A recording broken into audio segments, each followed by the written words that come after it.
Teyo's awakening. Teyo had a busy day at work in the vibrant village of Ilorin. After a meeting, she craved a hearty meal and went to one of her usual eateries.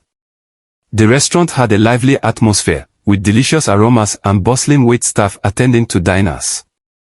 But after her meal, she urgently needed to relieve herself.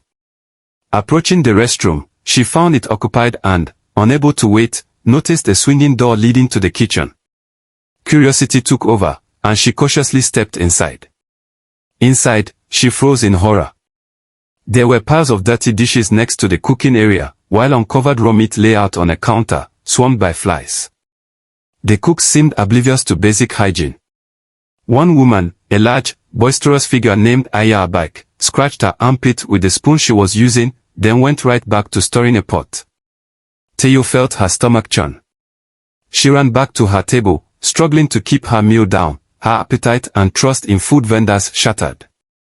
Once outside, Teyo couldn't hold back any longer and vomited in an alley. The shock of the unsanitary kitchen haunted her. Over the years, she had grown used to dining out at various places, trusting that the food was clean and safe. Her best friend, Funmi, had warned her countless times about eating out too much, suggesting she learn to cook. But Teyo always waved her off, thinking of cooking as too much trouble. Growing up in a family that valued convenience over home-cooked meals had shaped Teyo's habits. Her parents, Mr. and Mrs. Akinola, were hardworking people. Her father was a truck driver who traveled for weeks at a time, while her mother ran a bustling shop in a Bodon market. Meals were bought, not cooked. From an early age, Teyo learned to rely on food vendors for her meals, with no one to teach her how to cook. After completing her degree, Teyo was posted to Osogbo for her youth service assignment as a teacher. Moving to a new town was exciting and unfamiliar, and she quickly found herself exploring the local food spots, excited to try the taste of this new region. It was here she met Funmi, a warm-hearted, lively woman who embraced cooking with a passion. They quickly became friends, sharing an apartment near the school. Funmi was baffled by Teyo's lack of interest in cooking. She observed that Teyo didn't own a single pot, pan, or plate. "You don't even have a spoon to your name," Funmi joked one day, only half in jest.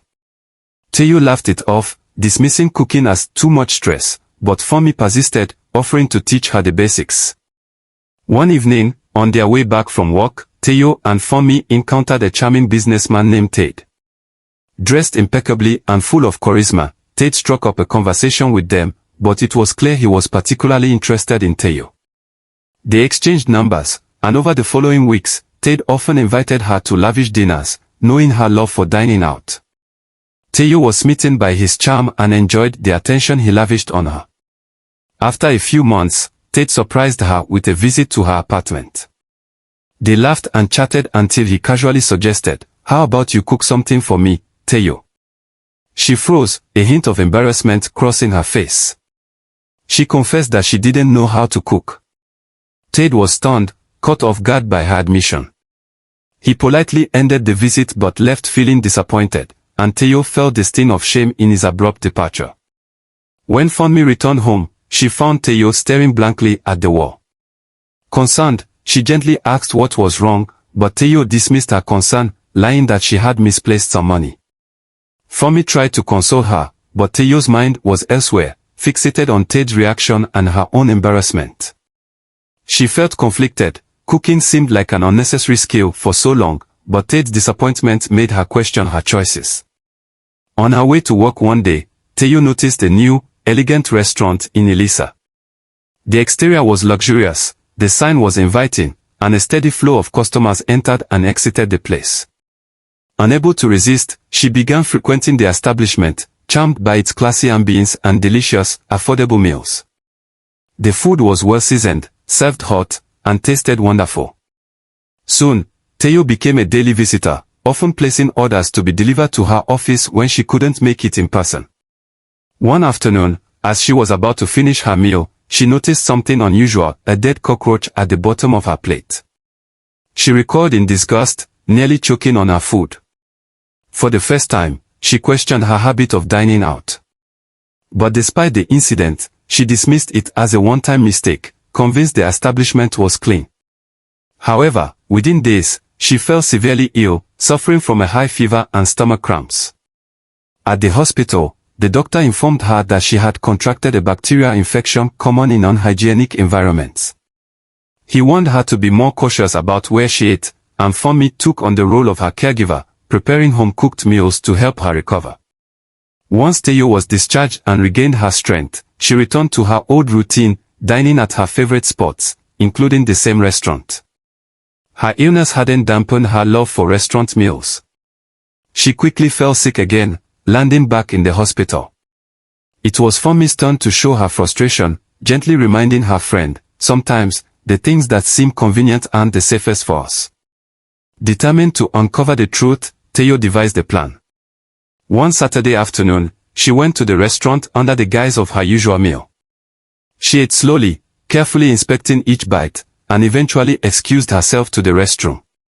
With the restroom occupied, she took the opportunity to snoop around.